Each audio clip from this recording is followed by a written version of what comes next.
اس پر اتنا شدید رد عمل. اور دوسرا آپ کا آئین اجازت دیتا ہے صدر کو کہ وہ منتخب عہدیداروں کو برخاست کر کے اپنے نامزد کر دیں، جبکہ آپ کی جماعت کی یا خان صاحب کی خوبی یہ تھی کہ وہ انتخاب پر یقین رکھتے ہیں، نامزدگیوں پر یقین نہیں رکھتے. دیکھیں بنیادی طور کے اوپر تو ارشاد عارف صاحب جو آپ نے فرمایا کہ ہمیں جو ہے وہ بنیادی سطح کے اوپر نیبرہڈ کونسلز کے اندر بڑی تعداد کے اندر ووٹ ملے ہیں، لیکن اس سے بڑھ کے بھی جو بلدیاتی الیکشن ہے آپ یہ دیکھیں کہ ہم نے براہ راست میئرز کے انتخابات کروائے ہیں. پہلے تو آپ کے علم میں تھا کہ جو انتخابات بلدیاتی ہوتے تھے ایک تو وہ ٹوتھ لیس ہوتے تھے، اختیارات نہیں ہوتے تھے، دوسرا جو چیئرمین وائس چیئرمین کونسلرز کے جو ووٹوں کی خرید و فروخت ہوتی تھی جس کو انڈائریکٹ الیکشن ہم کہتے تھے، اس سے ناظم یا ڈسٹرکٹ میئر یا سٹی میئر یا تحصیل میئر جو ہے وہ منتخب ہوا کرتے تھے. تو ہم نے اس روایت کو ختم کیا اور براہ راست انتخابات کروائے. اسی کے ساتھ ساتھ جہاں تک رہ گئی بات ہماری مقبولیت کے حوالے سے، تو اگر آپ ووٹس کو دیکھیں تو سب سے زیادہ ووٹ بھی تحریک انصاف ہی ٹاپ پر ہے جس کو سب سے زیادہ ووٹ ملے. جہاں پر ہمارے دو تین امیدواران کھڑے تھے وہاں پر جو ہے وہ ہماری جیت کا جو میئرز کی سطح کے اوپر تناسب ہے اس کے اندر کمی ضرور آئی، لیکن جو اوور آل ووٹ بینک ہے وہ ہمارا کم نہیں ہوا بلکہ اس کے اندر اضافہ ہی ہوا ہے. جہاں تک رہ گئی بات آپ نے کہا تنظیم سازی کے حوالے سے، تو ظاہری بات ہے ہر سیاسی جماعت کا یہ اختیار ہے کہ وہ اپنی پارٹی کو متحرک کرنے کے حوالے سے سیاسی حکمت عملی، نئی سیاسی حکمت عملی بنانے کے لیے جو ہے وہ تنظیم سازی کرتی ہیں، اور ہم نے بھی یہی کام کیا ہے. اور ہم اپنی جو آگے انتخابات آ رہے ہیں، پنجاب میں بھی بلدیاتی انتخابات ہیں، خیبر پختونخوا کے اندر بھی جو ہے وہ دوبارہ دوسرا مرحلہ ہے انتخابات کا، اور اس کے علاوہ 2023 کے اندر جو ہے وہ ہمارے عام انتخابات بھی آئیں گے. اس حوالے سے میں سمجھتا ہوں کہ ضروری ہے کہ پارٹی کو جو ہے وہ دوبارہ سے جو ہے وہ فعال کیا جائے، نئے سرے سے جو ہے وہ تنظیم سازی کو مکمل کیا جائے. جو ہمارا آئین ہے اس آئین کے اندر جو ہے وہ اس کو مزید بہتر کر کے جو ہے وہ نافذ العمل کیا جائے. اور تحریک انصاف واحد جماعت ہے، آپ نے درست کہا کہ ہم نے اپنی جماعت کے اندر بھی انتخابات کروائے، انتخابات کے ذریعے ہم اپنے عہدیداران کو سامنے لے کر آئے تھے. فاروق صاحب فاروق صحب سن رہے ہیں کہ آپ آئین میں بھی کوئی ترمیم کر رہے ہیں، آپ آئین اپنے جماعتی جو آئین ہے اس میں بھی کوئی ترمیمیں کر رہے ہیں، کوئی تبدیلی کر رہے ہیں؟ جی بالکل، اس کو ہم ریویو کر رہے ہیں آئین کو بھی، اس حوالے سے کہ ہماری جو ایک آئینی کمیٹی ہے وہ اس کے اوپر کام کر رہی ہے، اس کا بغور جو ہے وہ جائزہ لے رہے ہیں، اور جو ترمیم ہوں گی ترمیم کر کے ہماری وہ پارٹی کی جو ویب سائٹ ہے اس کے اوپر ہم آئین کو نشر کریں گے اور اس کے مطابق ہی چلیں گے. پہلے بھی ہم پارٹی آئین کے مطابق کام کر رہے تھے، اب بھی کریں گے.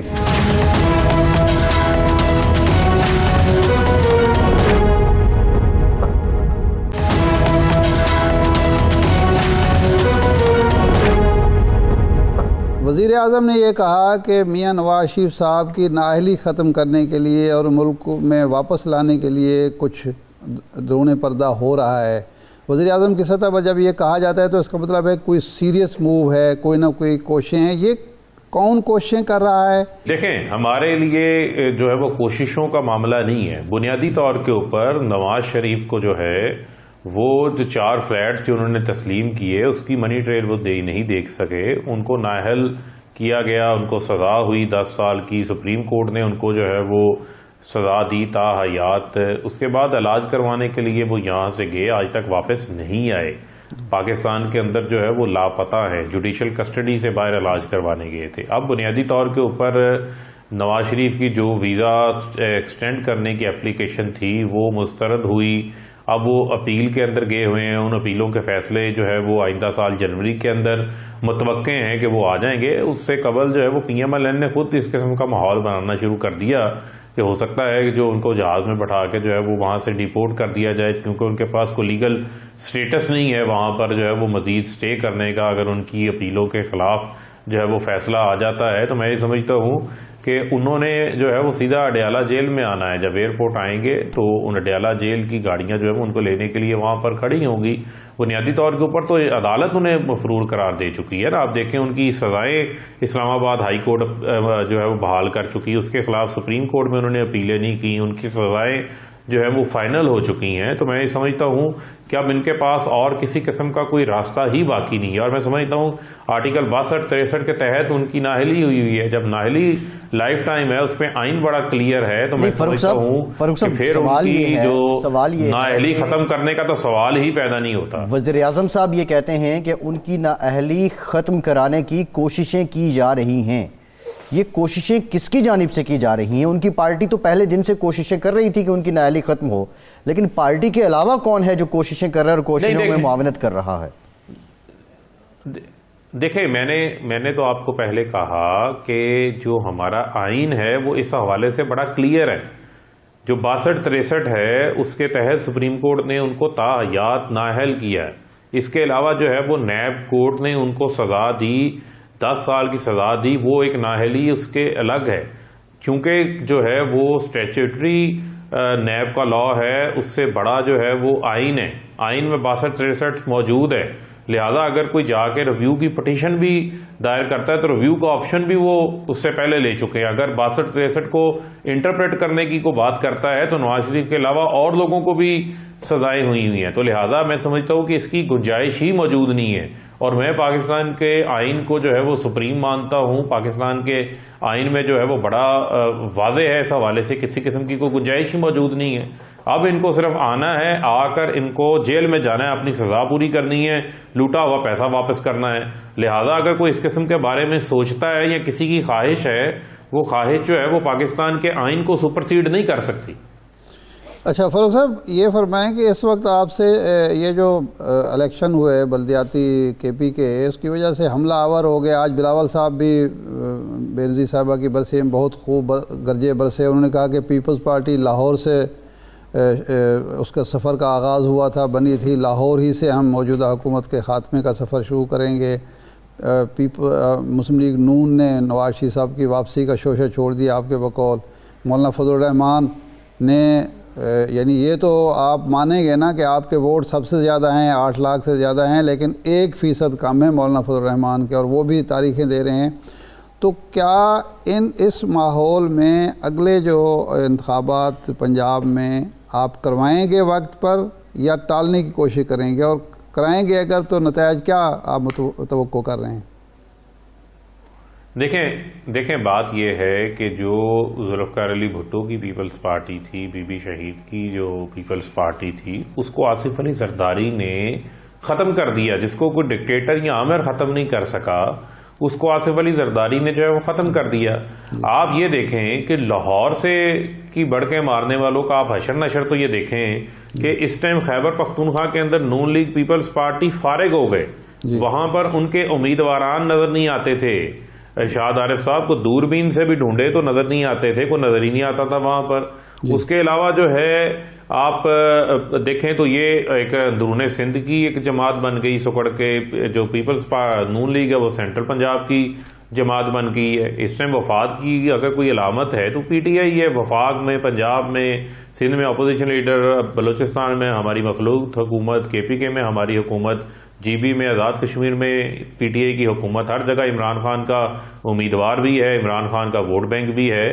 تو یہ اس لحاظ سے جو جماعتیں وفاق کی سیاست کرتی تھی، یہ اپنی اسی تنگ نظری کی وجہ سے، اپنے اسی ایجنڈاز کی وجہ سے ان کی جماعتیں سکڑ گئی. ان کا ووٹ بینک بھی سکڑ گیا، امیدواران بھی ان کے پاس ہر جگہ موجود نہیں ہے. تو لہذا ہوائی فائرنگ یہ کرتے رہے پچھلے 3 سال سے. یہ تاریخیں تو دے رہے ہیں ہمیں، لیکن آج تک کامیاب نہیں ہوئے. آخری سوال یہ، آپ کل منی بجٹ لا رہے ہیں، 350 ارب کے ٹیکس کی چھوٹ آپ ختم کر رہے ہیں. ایک بوجھ مہنگائی کا ایک نیا طوفان آنے لگا ہے. ایک وفاقی پارٹی، 4 صوبوں کی پارٹی جو ہے اتنے بڑا طوفان مہنگائی کی لائے گی، تو اس کے کیا اثرات ہوں گے؟ اور آپ نے اندازہ لگایا کہ آپ کے جتنے ریلیف پیکیج ہیں وہ بہہ جائیں گے اس منی بجٹ کے ساتھ؟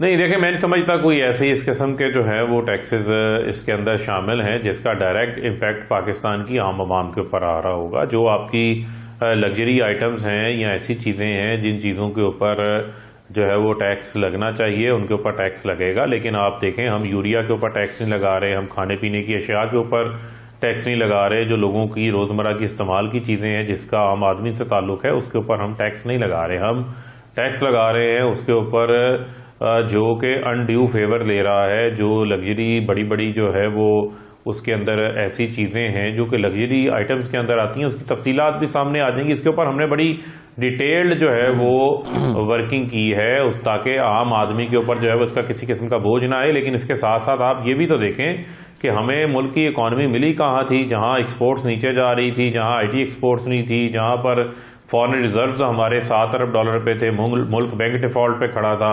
آج ہمارے پاس تاریخی فارن ریزروز موجود ہیں, 4 مہینے کا امپورٹ بل دینے کا ہمارے پاس فارن ریزروز موجود ہیں. ہماری ایکسپورٹس میں ملک کی تاریخ کی سب سے زیادہ ایکسپورٹس ہماری ہیں. 40% ٹیکس کلیکشن اس سال جو ہے وہ ہماری زیادہ ہے. ہماری جو ہے وہ ریکارڈ کنسٹرکشن سیکٹر کے اندر گروتھ ہو رہی ہے. ریکارڈ ہماری ایگریکلچر سیکٹر کے اندر 1100 ارب روپیہ پچھلے سال اضافی گیا, 400 ارب روپیہ اس سال اضافی کسان کی جو ہے وہ جیب میں گیا. ریکارڈ کاٹن کی پیداوار, ریکارڈ مکئی کی پیداوار, ریکارڈ گنے کی پیداوار, ریکارڈ چاول کی پیداوار, اور آئندہ آنے والی جو گندم کی فصل ہوگی یہ بھی بمپر کراپ ہوگی. ہم تو پاکستان کو فوڈ ڈیفیسٹ کنٹری سے فوڈ سرپلس کنٹری کی طرف جو ہے وہ لے کر آ رہے ہیں. اس کے اوپر وزیر اعظم صاحب محنت کر رہے ہیں. اس کے ساتھ ساتھ ہم کسان کارڈ لے کر آئے ہیں, ہیلتھ کارڈ لے کر آئے ہیں. اس کے علاوہ ہم احساس راشن کارڈ لے کر آئے ہیں جس سے 30% رعایتی پیکج 120 ارب روپیہ رکھا گیا ہے. لوگوں کو رجسٹرڈ کر لیا گیا ہے, وہ اس سے جو ہے وہ فائدہ اٹھانے جا رہے ہیں. تو یہ وہ تمام تر چیزیں ہیں جو حکومت ان تمام تر نامساعد حالات کے باوجود, جہاں عالمی سطح پر مہنگائی آئی ہوئی ہے, جہاں کرونا آیا ہے, 100 سال میں ایسے جو ہے وہ موذی بیماریاں پوری دنیا میں آتی ہیں, تو پاکستان نے تو اس حالات میں بڑا اچھا مینج کیا ہے. آپ بڑے بڑے ملک دیکھیں وہ مشکلات کے اندر ہیں. امریکہ میں 40 سالہ مہنگائی کا ریکارڈ ٹوٹ گیا, یورپ کے اندر, باقی ممالک کے اندر. یہ وہ حقائق ہیں جو ہمیں عوام کو بتانے بہت ضروری ہیں. بالکل ٹھیک ہے, بہت شکریہ جی فاروق حبیب صاحب, مملکت برائے اطلاعات و نشریات ہمارے ساتھ موجود تھے. ذرا اس پہ سیر اصل گفتگو کریں گے ہم کہ اتنا کچھ ہو گیا لیکن اس کے باوجود مہنگائی قابو میں کیوں نہیں آ رہی, عام لوگوں کے مسائل کیوں بڑھ رہے ہیں. بریک کے بعد بات کریں گے نواز شریف صاحب واپس آ رہے ہیں یا نہیں, یا جان بوجھ کے ایسی باتیں پھیلائی جا رہی ہیں. ہمارے ساتھ رہیے.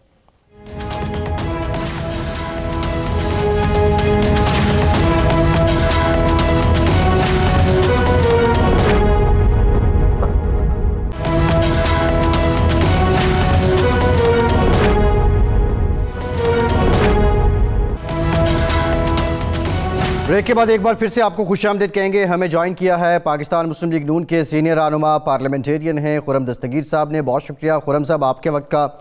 خرم صاحب بلا تمہید یہ بتا دیں کہ میاں صاحب کب واپس آ رہے ہیں؟ جی میاں صاحب تبھی واپس آئیں گے جب ان کے ڈاکٹرز ان کو اجازت دیں گے.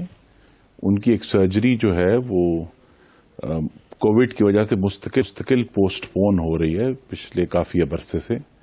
جیسے ہی ان کی وہ سرجری ہوگی تو وہ اس کے بعد جب ڈاکٹر اجازت دیں گے وہ تشریف لائیں گے. ان کی خواہش تو یہی ہے کہ وہ جلد از جلد اس ملک میں اپنے عوام کے ساتھ اس مٹی پر موجود ہوں, لیکن ان کی صحت کا معاملہ سب سے اہم ہے. تو جب وہ صحت کا معاملہ کوئی ریزالو ہوگا تو تبھی تشریف لائیں گے. خرم صاحب اس کا مطلب ہے کہ ایاز صادق صاحب کے حوالے سے جو میڈیا پر ایک ہائپ کریٹ ہوئی ہے, ایاز صادق صاحب نے بھی کہا کہ 20 کو میں نے دوبارہ جانا ہے اور ممکن ہے میرے جانے سے پہلے ہی میاں صاحب یہاں آ جائیں, تو وہ ابھی کوئی ایسی حتمی پروگرام نہ میاں صاحب کا طے ہوا ہے نہ پارٹی نے ان سے ریکویسٹ کی ہے, کیونکہ حسن اقبال صاحب کہتے ہیں جب پارٹی ان سے کہے گی تو وطن واپس آئے گی. ایسا کوئی معاملہ نہیں, یہ ڈاکٹر پر منحصر ہے. اب جی یہ اس کو تو میں بالکل ویریفائی کر سکتا ہوں کہ پارٹی نے انہیں ایسی کوئی درخواست نہیں بھیجی. ظاہر ہے جو پارٹی کی سینٹرل ایگزیکٹو کمیٹی ہے یا سینٹرل ورکنگ کمیٹی, انہوں نے ہی مل کر یہ فیصلہ کرنا ہے, تو ایسی کوئی درخواست نہیں بھیجی گئی. دوسرا یہ ہے کہ جو حالات ہیں, جو ایشوز ہیں پاکستان میں, اگرچہ ان کی حالت بگڑتی جا رہی ہے, پاکستان کی معیشت کی حالت بھی اور خارجہ پالیسی کا جو بیڑا غرق ہے وہ ہم سب کے سامنے ہے, لیکن ہمیں اگر آگے بڑھنا ہے تو وہ جو پی ڈی ایم کے مطالبوں میں لکھا ہوا ہے کہ پاکستان کے جو انتخابات میں سے جو غیر آئینی مداخلت کا خاتمہ جو ہے وہ بھی جب تک اس پہ کوئی بات نہیں ہوگی, ڈسکشن نہیں ہوگی, تب تک تو آگے بڑھنا سیاسی طور پر ممکن نہیں ہوگا. لیکن میں پھر دوہرا دوں کہ اس میں سب سے بڑی جو ہم سب کے لیے کنسیڈریشن ہے وہ پارٹی کے قائد کی صحت ہے. یعنی جب تک اسٹیبلشمنٹ یہ فیصلہ نہیں کرتی کہ ہم مداخلت نہیں کریں گے، میاں صاحب کی واپسی کا کوئی امکان نہیں ہے؟ نہیں جی، واپسی تو مشروط ہے صحت سے. صحت جیسے ہی ان کے ڈاکٹر ان کو اجازت دیں گے، وہ جو بھی قانونی معاملات ہیں ان کا سامنا کرنے کے لیے ملک میں واپس آئیں گے. لیکن جو اب چونکہ انتخابات میں بھی 1.5 سال کا عرصہ رہ گیا ہے، تو اس ساری ڈسکشن کو آگے بڑھنا ہے کہ کیا پاکستان اسی طرح اس ہائبرڈ نظام کے تحت عوام کی چیخیں نکالتے ہوئے، عوام کے بچوں کی حالت خراب کرتے ہوئے آگے بڑھنا ہے، یا ہم نے بھی کوئی ترقی اور خوشحالی کا سانس لینا ہے. یہ فیصلہ آنے والے دنوں میں ہوگا، لیکن نواز شریف کی صحت جو ہے وہ فرسٹ پرائیورٹی. اور یہ بتا دیجئے، آپ کہہ رہے ہیں کہ میاں صاحب کی صحت کے ساتھ یہ تمام معاملات ان کی واپسی مشروط ہے. یہ پہلے بھی مسلم لیگ نون کہتی رہی ہے. بیچ میں اب یہ مختلف رہنماؤں کی جانب سے، اور کوئی وہ نئے رہنما بھی نہیں تھے، سیکنڈ ٹیئر ہے آپ کی جماعت کی، وہ یہ کہہ رہی ہے. ایاز صادق صاحب کا نام سامنے آ رہا ہے، پھر رانا ثناء اللہ صاحب کا ذکر ہے. وہ کہتے ہیں تمام مسائل کا حل جو ہے وہ میاں صاحب کے پاس ہے. یہ بیانیہ کیوں آپ لوگ خود ایک بیانیے پہ متفق کیوں نہیں ہیں؟ انہوں نے آنا ہے یا نہیں آنا ہے؟ اور یہ متضاد بیانات کیوں سامنے آ رہے ہیں؟ جی دیکھیے، اگر آپ ایاز صادق صاحب نے جو گفتگو کی ہے وہ بڑی مبہم سی ہے، اس کی بہتر جو تشریح ہے وہ خود ہی کر سکتے ہیں. میں نے آپ کے لیے، آپ کے ناظرین کے لیے بڑی ذمہ داری سے مسلم لیگ نون کا نقطہ نظر بیان کر دیا ہے. اگر کسی کے پاس کوئی ایکسٹرا انفارمیشن ہے تو وہ ضرور ان کو پارٹی سے بھی شیئر کرنی چاہیے. اور ایاز صاحب کا نقطہ نظر مسلم لیگ نون کا نہیں تھا. وہ کہہ رہے ہیں کہ مبہم ہے وہ. جی، انہوں نے ابھی تک پارٹی کے کسی فورم پر آ کر اس کی کوئی وضاحت نہیں کی کہ ان کا کیا مطلب تھا. ابھی پارلیمان کا آج سے اجلاس دوبارہ شروع ہوا ہے، تو غالباً اگلے چند دنوں میں اگر کوئی ہماری باقاعدہ طور پر اجلاس ہوگا، میٹنگ ہوگی پارٹی کی، تو اس میں وہ بتائیں گے کہ ان کے ذہن میں کیا چیز تھی.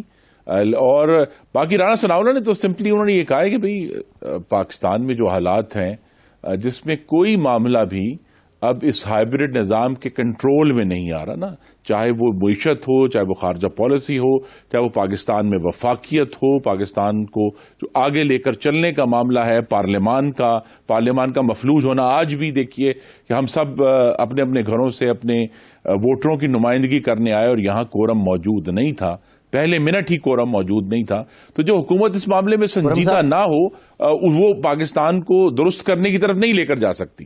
خرم صاحب، اس کا مطلب ہے کہ ایاز صادق صاحب ذاتی حیثیت میں ملے نواز شریف صاحب سے، اور انہوں نے جو بیان دیا وہ ذاتی حیثیت سے دیا، تو کوئی ایجنڈا لے کر نہ گئے تھے، نہ پارٹی کے کو علم ہے اس بات کا کہ ان کی کیا وہاں باتیں ہوئیں؟ جی نہیں، ایاز صادق صاحب کا ایک ایجنڈا ضرور تھا. وہ یہ تھا کہ چونکہ وہ پارٹی کے پرنسپل، جسے آپ کہہ سکتے ہیں دوسری جماعتوں سے جو رابطہ کرنا ہوتا ہے، ان کے چونکہ پچھلے جو پارلیمنٹ تھی اس میں وہ اسپیکر تھے، تمام جماعتوں سے بحیثیت اسپیکر ان کے رابطے تھے.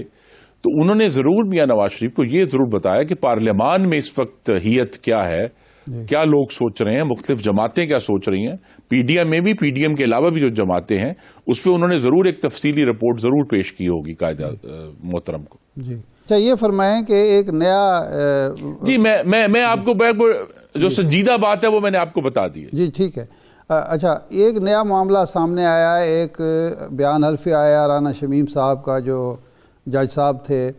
اس کے بعد ایک صحافی ہیں لندن میں، عرفان ہاشمی صاحب نے دعویٰ یہ کیا کہ وہ نوٹیفائی ہوا ہے وہ بیان میاں صاحب کے دفتر میں، میاں صاحب کی موجودگی میں.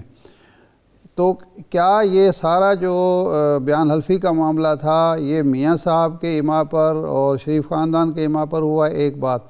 دوسرا، ایک بات بڑے تسلسل سے چل رہی تھی کہ کوئی اندر خانہ رابطے ہو گئے ہیں اسٹیبلشمنٹ سے اور میاں صاحب کی واپسی کی راہ ہموار ہوئی، جس پر جناب عمران خان صاحب کے حوالے سے بھی کچھ باتیں آئیں.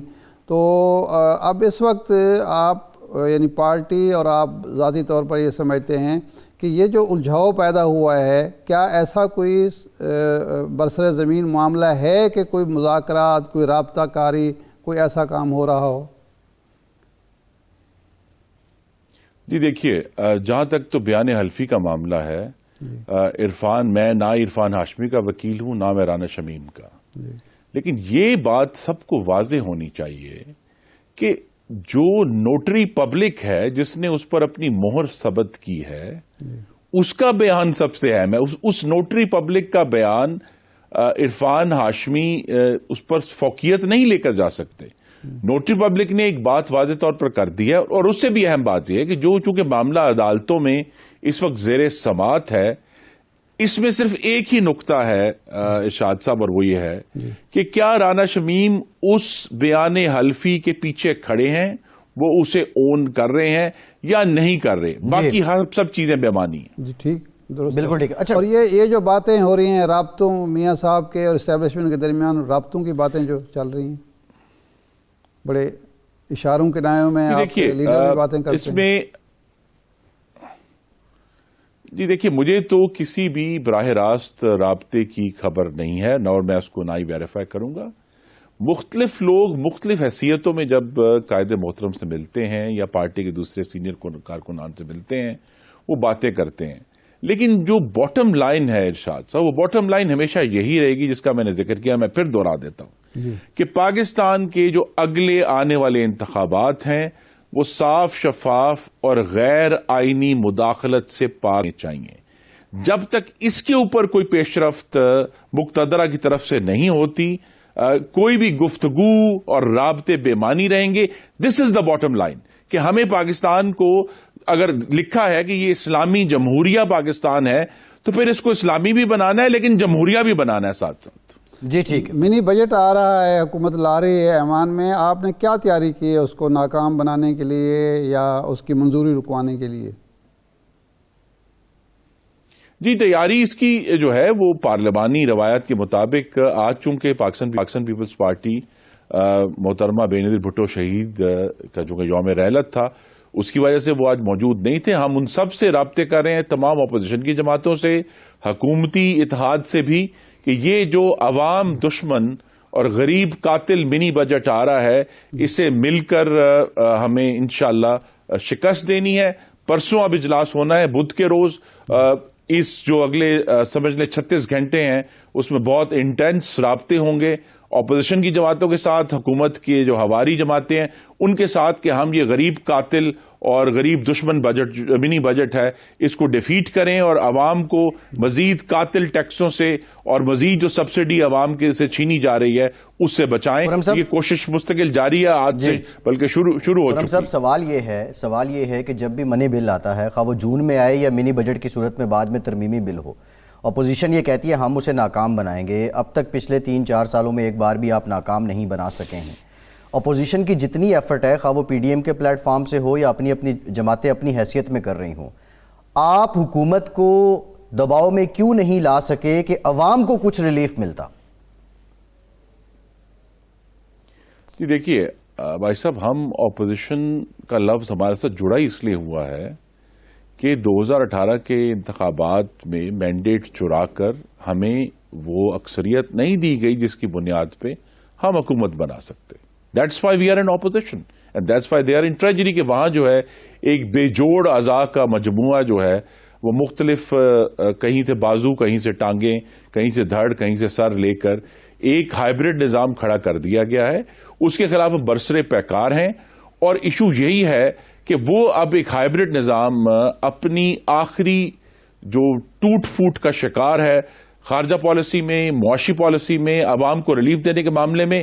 ہمارا کام یہ تھا کہ بجائے یہ، اور یہ بات میاں نواز شریف کی طرف سے براہ راست ہے کہ بھئی اگر ہم نے آگے بڑھنا ہے تو پھر یہ ہائبرڈ نظام کا جو استقلال ہے، آگے جانا ہے، وہ ہمیں قابل قبول نہیں ہے.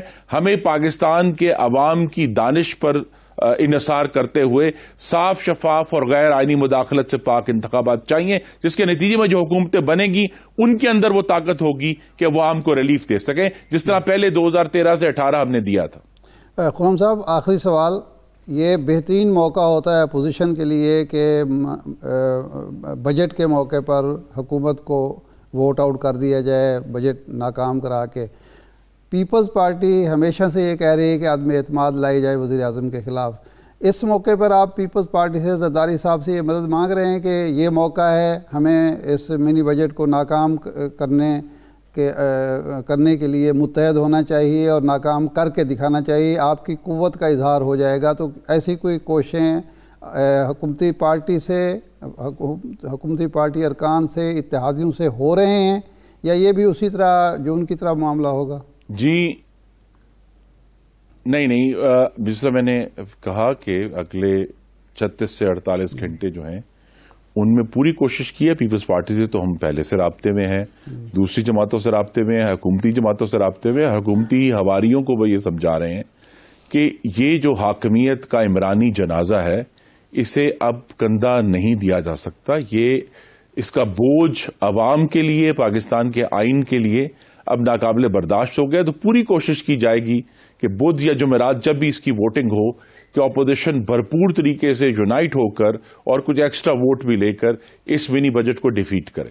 وہ 20-25 ارکان جو آپ بھی کہتے تھے یا صادق صاحب، اب ہیں رابطوں میں سرکاری؟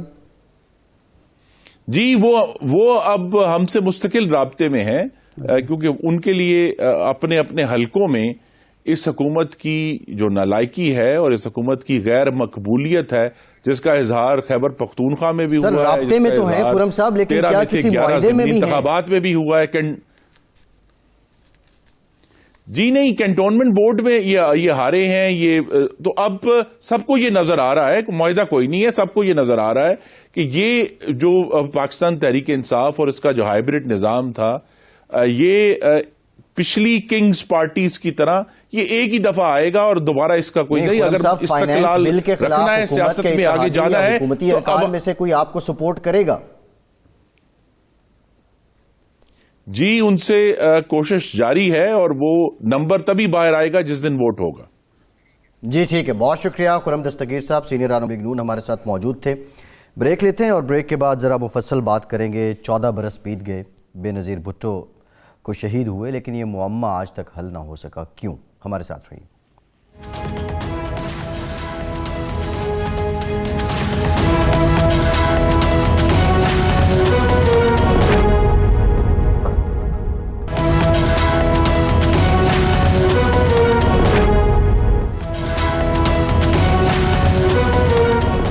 بریک کے بعد ایک بار پھر سے آپ کو خوش آمدید کہیں گے۔ ارشاد صاحب، 14 سال ہو گئے بے نظیر بھٹو کو شہید ہوئے، اور بے نظیر بھٹو کی شہادت ہی وہ وجہ تھی کہ 2008 میں ان کی پارٹی اقتدار میں آئی، لیکن اس کے بعد ہم نے دیکھا کہ پیپلز پارٹی صرف سندھ کی حد تک کی محدود ہو گئی۔ ایک تو یہ قتل کا معمہ کیوں نہ حل ہو سکا، اور ملک بھر میں جو جیالیں ہیں وہ بیدار کیوں نہ ہو سکے؟ 1988 میں جنرل ضیاء الحق کا جو وہ حادثہ ہوا ہوائی، تو نئی حکومت آ گئی۔ جب اس وقت کے جو جنرل ضیاء الحق کے ساتھی تھے، ان سے کہا جاتا تھا کہ جی وہ اتنا بڑا حادثہ ہوا تو اس کی تحقیقات کا کیا بنا، اور یہ سوال ہم اعجاز الحق صاحب سے بھی کرتے تھے۔ وہ کہتے جی کیا کریں، اس کے بعد پیپلز پارٹی کی حکومت آ گئی، بے نظیر بھٹو کی حکومت آ گئی، تو اس وجہ سے وہ معاملہ حل نہیں ہو سکا، معمہ حل نہیں ہو سکا۔ تو بے نظیر بھٹو کی شہادت کے بعد بھی پیپلز پارٹی کی حکومت آ گئی، تو اس وجہ سے پتہ نہیں چلا کہ قاتل کون تھے۔ یعنی یہ سوال تو اصل میں آپ مجھ سے کریں یا میں آپ سے کروں، یہ بے معنی چیز ہے۔ اصل تو سوال زرداری صاحب سے ہونا چاہیے کہ آپ 5 سال حکومت میں رہے، آپ نے لندن سے بلا لیے تفتیش کار، اتنی بڑی ایجنسی جو اسکاٹ لینڈ یارڈ ہے اس کو بلا لیا، پتہ آج تک نہیں چلا کہ کون تھے۔ یعنی جو ان پر الزام لگا ان کو آپ نے حکومت میں شامل کر لیا۔ دوسری بات یہ ہے، اور ایک کو آپ نے پروٹوکول دے کے بھیج دیا۔ دوسری بات یہ ہے کہ اس طرح کے اندھے قتل ہوتے ہیں، اس پہ الزام تراشی ہو سکتی ہے، حقیقت تک پہنچنا کوئی آسان نہیں ہوتا، یہ بھی ایک حقیقت ہے اور پہلو ہے جس پہ دیکھیں شاہ صاحب، پیپلز پارٹی کی کیا یہ ناکامی نہیں ہے؟ پیپلز پارٹی جب 2008 میں حکومت میں آئی تو انہوں نے کہا جی ہم جو بھٹو کا عدالتی قتل وہ کہتے ہیں ہم اس کا ریفرنس کھولیں گے، وہ معاملہ بھی خاموشی ہو گئی۔ بینظیر بھٹو صاحبہ کی رحلت کے بعد 5 سال یہ رہے، تحقیقات ہوئی، سب کچھ ہوا، لیکن یہ معاملہ اس طرح حل نہیں ہو سکا جس طرح ہونا چاہیے. میں یہی تو عرض کر رہا ہوں کہ یہاں پوائنٹ سکورنگ زیادہ ہوتی ہے، فیکٹس کچھ اور ہوتے ہیں، حقیقت پسندی نہ ہوتی ہے، نہ حقیقت لوگوں کو بتائی جاتی ہے. جی عدالتی قتل سب کچھ کہا گیا نا. 5 سال آپ کی حکومت رہی، جی، اس کے بعد دوبارہ نہیں، اس کے بعد 93 تو بارے کے بعد دیگر آپ رہے نا. 3 بار آپ جی. کی، اس کے بعد 3 بار حکومتیں آئیں بھٹو صاحب کے بعد پیپلز پارٹی کی. تو بتایا تو نہیں ہے آپ نے کہ کیسے ہو گیا تھا، کیا ہو گیا تھا. بینظیر صاحبہ کے جانے کے بعد جی جیالے سے ملک بھر میں صرف سندھ کی بات نہیں کر رہا، پنجاب، کے پی کے، ایون آزاد کشمیر، جیالے کے ساتھ پیپلز پارٹی کا رشتہ ٹوٹ کیوں گیا اور وہ آج تک نہیں جڑ سکا جو 2007 میں تھا؟ یہ ایک فطری بات بھی ہے کہ ایک لیڈرشپ ہوتی ہے ڈائنامک، وہ لوگ کو اکٹھا کرتی ہے. وہ بھٹو صاحب تھے، اس کے بعد بینظیر بھٹو نے اس کو اکٹھا رکھا، اس پارٹی کو اکٹھا رکھا. ان کی اپنی خدمات بھی تھیں اور اپنی جدوجہد بھی. زرداری صاحب یا بلاول صاحب اس کیلیبر کے نہیں ہیں. اب ماننا چاہیے نا لیڈروں، ان کو، جیالوں کو بھی نہیں ہے، اس لیے وہ نہیں کر پا رہے. مسلم لیگ جو تھی وہ ایک مردہ جماعت بن گئی تھی. میاں نواز شریف نے اس کو ایک زندہ کر دیا اور پھر 3 دفعہ وزیر اعظم بن گئے. اب کہا جائے کہ مسلم لیگ کا احیاء جو تھا وہ مسلم لیگی کسی مسلم لیگی کا کارنامہ ہے تو یہ تو بات غلط ہوگی نا. بڑے بڑے جو لیڈر تھے، ممتاز دولتانہ، سردار خان عبدالقیوم خان، اس ٹائپ کے دوسرے لوگ تھے، وہ تو نہیں کر سکے. یہ کوئی بھٹو صاحب نے، نواز شریف صاحب نے کر دیا. ہمارے پاس تو ایک فطری عمل ہوتا ہے جماعتوں کا بھی، گروہوں کا بھی، اقوام کا بھی، ریاستوں کا بھی. نہیں، یہ بات آپ کی ٹھیک ہے، فطری عمل ہوتا ہے. پیپلز پارٹی کو یا تو اپنے جو کارنامے ہیں، اپنے پرکھوں کے جو کارنامے ہیں بھٹو صاحب سے لے کے اب تک، کیا پیپلز پارٹی پچھلے 10-12 سالوں میں وہ لوگوں کو حذف کروانے میں کامیاب نہیں ہو سکی، یا پیپلز پارٹی نے اپنی بنیاد سے ہی منہ پھیر لیا جس بنیاد پہ وہ آئے تھے؟ دونوں چیزیں ہیں. دیکھیں نا، بھٹو صاحب کے جو کارنامے بیان کیے جاتے ہیں، جی، ان میں سب سے بڑا کارنامہ تھا نیشنلائزیشن کا، جی، جس سے قومی معیشت کا بیڑا غرق ہوا. ان کی صاحبزادی نے آ کے وہ نیشنلائزیشن ختم کر کے پرائیویٹائزیشن شروع کی. ان کا کارنامہ تھا اسلامی کانفرنس کا، قادیانیوں کو غیر مسلم قرار دینے کا. ان کا کارنامہ تھا کہ جی آئین ایک اسلامی بنایا. لیکن بلاول بھٹو صاحب تو کہتے ہیں ہم سیکولر پارٹی ہیں، وہ تو ان کو تو یہ باتیں اچھی نہیں لگتی. شاہ صاحب، پروگرام کا ٹائم ختم ہو گیا. بڑی امپورٹنٹ بات آپ نے کی کہ ان کے 4 کارنامے گنوائے، 3 کی جو بیسس تھا وہ تھا اسلام. اب پیپلز پارٹی جو ہے وہ یقینی طور پہ سوچنا ہوگا پیپلز پارٹی کو جو موجودہ حالات ہیں اس کے مطابق. شاہ صاحب بہت شکریہ آپ کا، اجازت دیجیے.